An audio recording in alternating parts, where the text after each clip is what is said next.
Hey folks, this is Rhykker with the Diablo 3 Crusader build guide. This guide is for Season 24, the Season of Ethereals, but if you're running non-season or you just don't have an Ethereal yet, or you're from the future and this build is still around, and it most likely will be, then we'll give the non-seasonal variations for this build as well. This guide is for the Valor Satyr. Blizzard has tried to kill it time and time and time again, but the king can never die. Valor Satyr has consistently been S tier, one of the best builds in the game. For several seasons now, it continues to be so, even after the latest nerf. In this video, we're going to go over the skills, the gear, the playstyle, and the follower that you will want to rock this build. And you can feel free to follow along with the written version of this guide by pro player Northwar. You're also seeing his gameplay in the background. Now, this build revolves around having the Aegis of Valor set. We want to benefit from the full 6-piece bonus.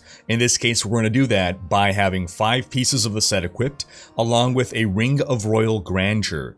This ring reduces the number of items needed for set bonuses by 1. You're going to farm this ring through Act 1 bounty bags. Now, the Aegis of Valor set, the 2-piece, attacking with Fists of the Heavens, empowers you, allowing Heaven's Fury to deal more damage for 5 seconds, stacking up to 3 times. Heaven's Fury is our damage dealer in this build. Fists of the Heavens, the damage from that skill will not be useful for our purposes. It's just a vehicle to maintain our bonuses. 4-piece, hitting with Fists of the Heavens returns 5 Wrath and reduces damage taken by 1% for 10 seconds, stacks up to 50 times. So we need to be spamming this to keep up our damage resistance.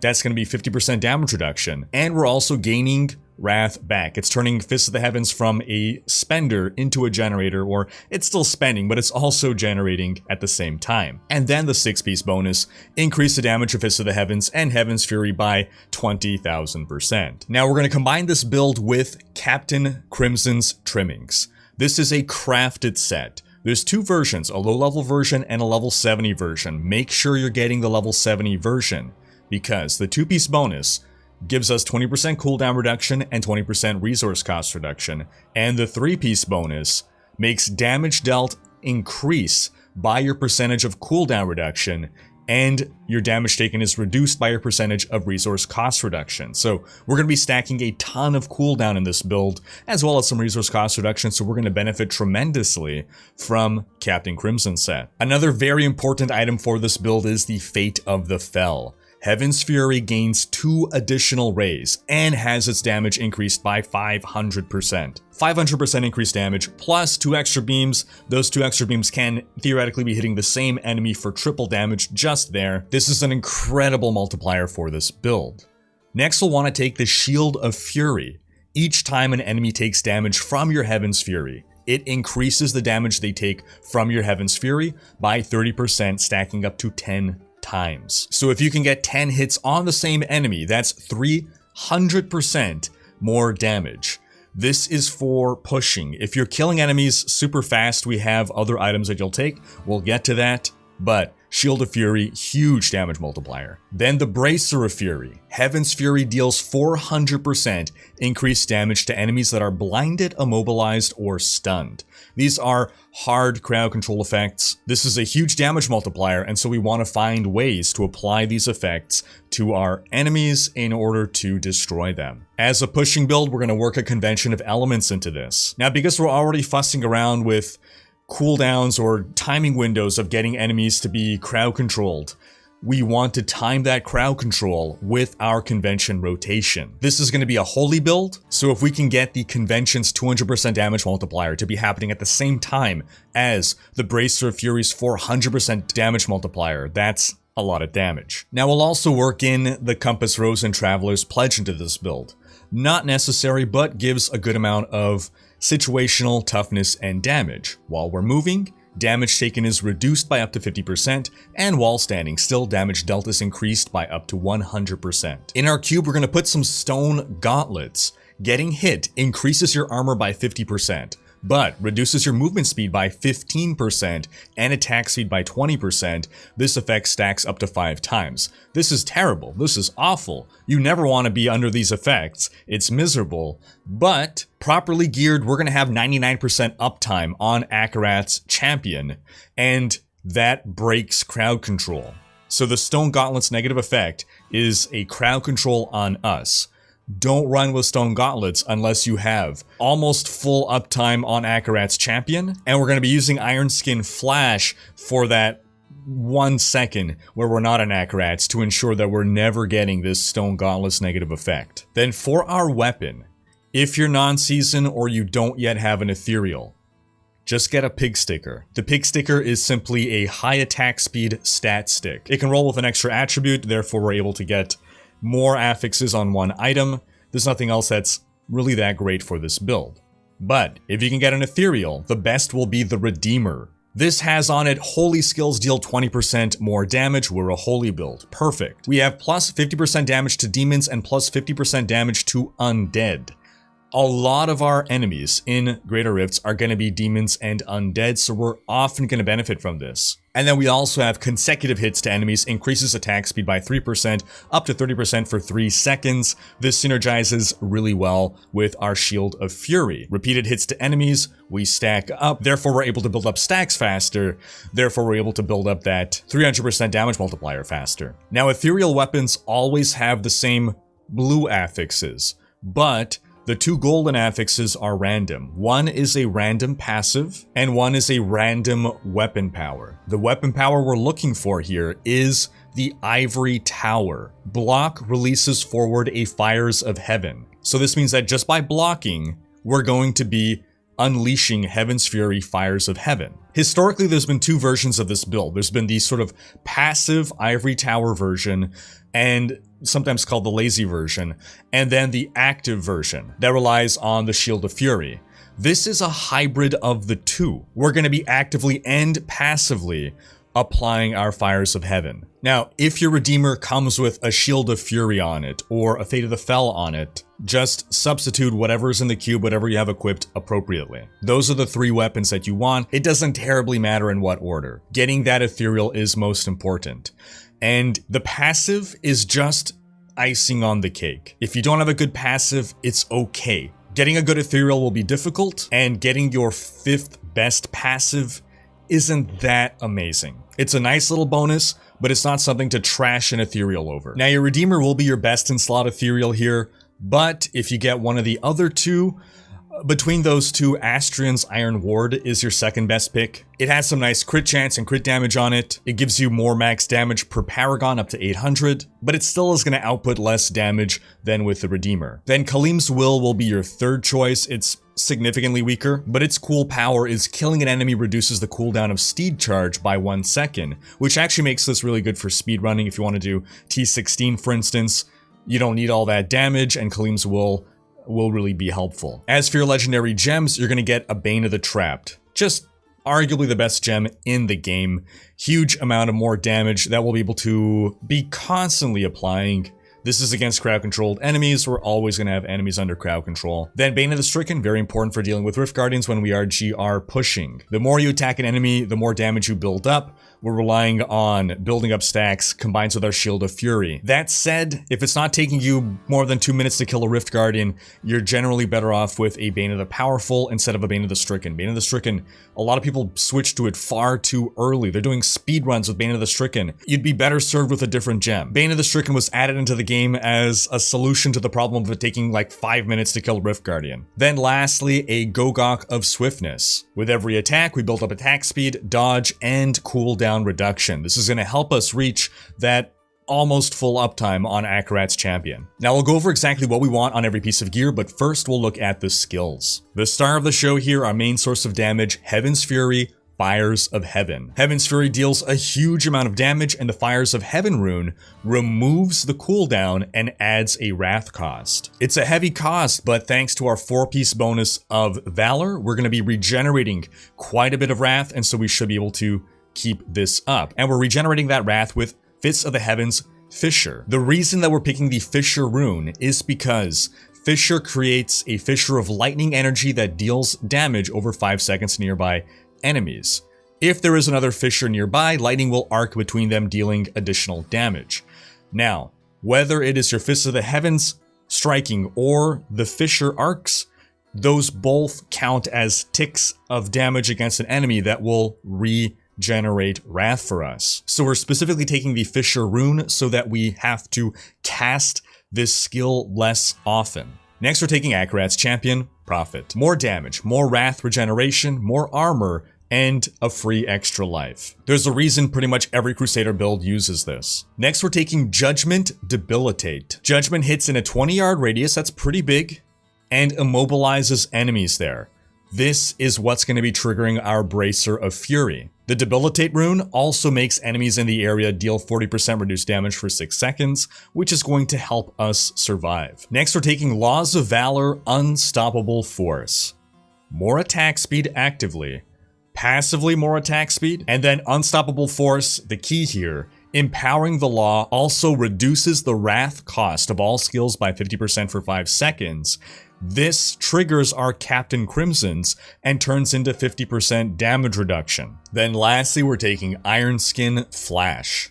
More damage reduction, and Flash will give us more move speed but also break any crowd control. You can move through enemies unhindered, so if ever you don't have that 100% uptime on Akarat's Champion, then during your little downtime that you will have, pop your Iron Skin so that the Stone Gauntlets don't slow you down to a crawl. For our passives, we're going to use Fervor. We're wielding a one-hander.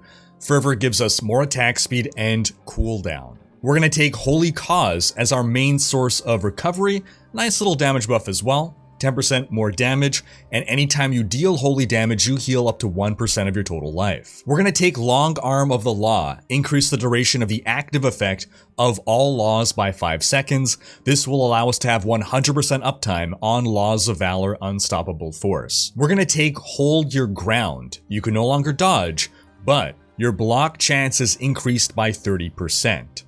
This is for the Ivory Tower. Blocks release forward of Fires of Heaven, and so we'll be able to get more Fires of Heaven pops off. Then lastly, Finery is just the best all-around passive for Crusaders. You gain 1.5% strength for every gem socketed into your gear. This is more damage and more toughness. Comes out to about a 15% damage increase and about a 12% toughness boost. Other useful passives include Indestructible, which gives you another free life, but we already have one with Akarat's Champion, and another would be Vigilant, because it reduces all non-physical damage by 20%. So for the gameplay, we're casting Akarat's Champion, Laws of Valor, and Iron Skin as soon as they come off cooldown. Then you want to be looking at your convention rotation, and 1 second before you're in your holy rotation, you cast Judgment. Then you cast Fist of the Heavens once, and then start blasting away with your Heaven's Fury. Now, if you don't yet have that 100% uptime, you can go for an Obsidian Ring of the Zodiac instead of a Convention of Elements. As for exactly what we want on every piece of gear, on our shoulders, Strength, All Resist, Cooldown, Heaven's Fury damage. Our helm, Strength, Vitality, Crit Chance, Diamond for cooldown. Our amulet, Holy Damage, Crit Damage, Cooldown. We're actually sacrificing Crit Chance for more cooldown here. Our chest, Strength, All Resist, Heaven's Fury damage. Our gloves, Attack Speed, Crit Chance, Crit Damage, Cooldown. If you're lower on Paragon, swap out Attack Speed for Strength. For our bracers, Holy Damage, Strength, Vitality, Crit Chance. Our belt, Strength, Vitality, All Resist, Life. Pants, Strength, Vitality, All Resist.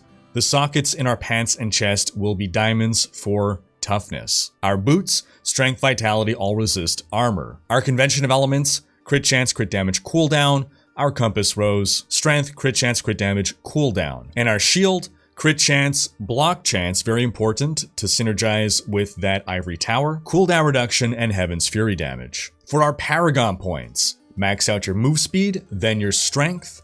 If you're feeling squishy, you can up your vitality until you have about 750,000 life. For offense, cooldown, crit chance, crit damage, attack speed. For defense, all resist, life armor, life regen. And for utility, resource cost reduction, area damage, life per hit, and pickup radius. For our follower, we're going to take the Enchantress. We're going to give her the Smoking Thurible invulnerability token. For her skills, we're taking Temporal Pulse for the slow that it applies to enemies. We're taking Prophetic Harmony for the cooldown reduction, Powered Shield for the damage reduction, and Focused Mind for the attack speed. For her gear, we want a flavor of time. This effect emanates, meaning when we click on pylons, they will last twice as long. We're going to give her Nemesis Bracers. They emanate. When we click shrines, it'll spawn an enemy champion. We're going to give her an Oculus Ring. This isn't as important for this build because standing in the Oculus circles, timing that all right might be a little tricky, but when you can benefit from the Oculus Ring, which spawns that golden pool, go stand in it, you'll deal more damage. Now, if you really hate going with Convention of Element, you could go with Unity on her, Unity on yourself. This will double your toughness. Give her some Ice Climbers to make her immune to Immobilize and Freeze effects. Then for more attack speed if you want, you can give her a Mempo of Twilight, Witching Hour, Talrasha's Chest, and 2 pieces of Canes. But really more important is that you stack as much intelligence as possible on her. All of her powers scale with intelligence. Secondary stat priority would be attack speed to just be able to attack and use her powers more often. Now for the speed variant of this build, we're going to make a few changes. First off, we are dropping the Convention of Elements. We don't have time in a speed build to work around a Convention of Elements rotation, so we're definitely taking the Unity in this case for that added toughness. We're going to drop the Traveler's Pledge and Compass Rose. Instead, we're going to work in that Obsidian Ring of the Zodiac for more cooldown reduction. And we're going to wear a Squirts Necklace. While not taking damage, damage dealt is increased by up to 100%, and damage taken is increased by up to 50%.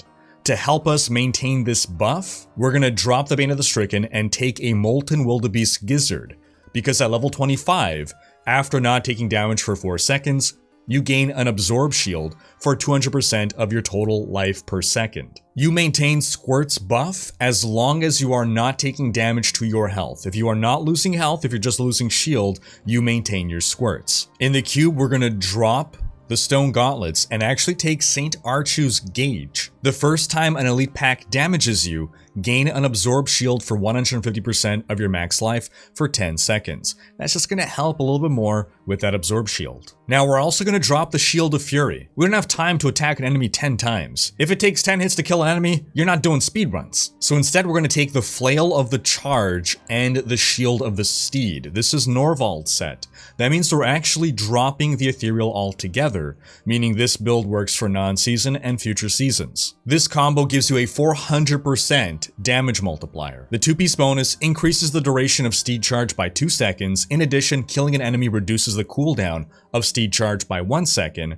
And for 5 seconds after Steed Charge ends, you deal 400% increased damage. So this means we're not only losing our Ethereal, we're also losing our Ivory Tower. We are definitely keeping the Fate of the Fel, however. We're also making some changes to our skills. We're going to drop Iron Skin Flash and take Steed Charge, Draw, and Quarter. Draw and Quarter allows you to drag monsters with you. This is just going to help with not wasting your time killing stragglers and bringing more enemies into big packs that you're going to try to kill all at once. Now we're also going to drop Judgment and instead take Shield Glare. Shield Glare has a shorter cooldown, we can pop it more often, it lasts less long, but we don't need it to last long because we're killing enemies fast. We're also taking the Divine Verdict rune because blinded enemies take 20% more damage for 4 seconds. We don't need that extra damage reduction from Judgment. Now because we're actually equipping a 2-hander here, we're substituting Fervor for Heavenly Strength. This lets you wield that 2-hander in one hand. Since we no longer have the Ivory Tower, we no longer need Hold Your Ground, so we'll pop in that finery. And that's gonna wrap up this video. But do stay tuned for more guides. Be sure to check out our video on speed farming ethereals for the transmog, and stay tuned for that tier list video on the best builds of Season 24. Thanks for watching. Special thanks to my Twitch, Patreon, and YouTube supporters for making these videos possible. If you like what you see on this channel and want to support the creation of more content, you can consider pledging on YouTube or Patreon and unlocking behind-the-scenes content, monthly virtual hangouts, and more. If you enjoyed this video, please share it, check out these other videos, and subscribe to join Rhykker's Raiders for more Diablo content.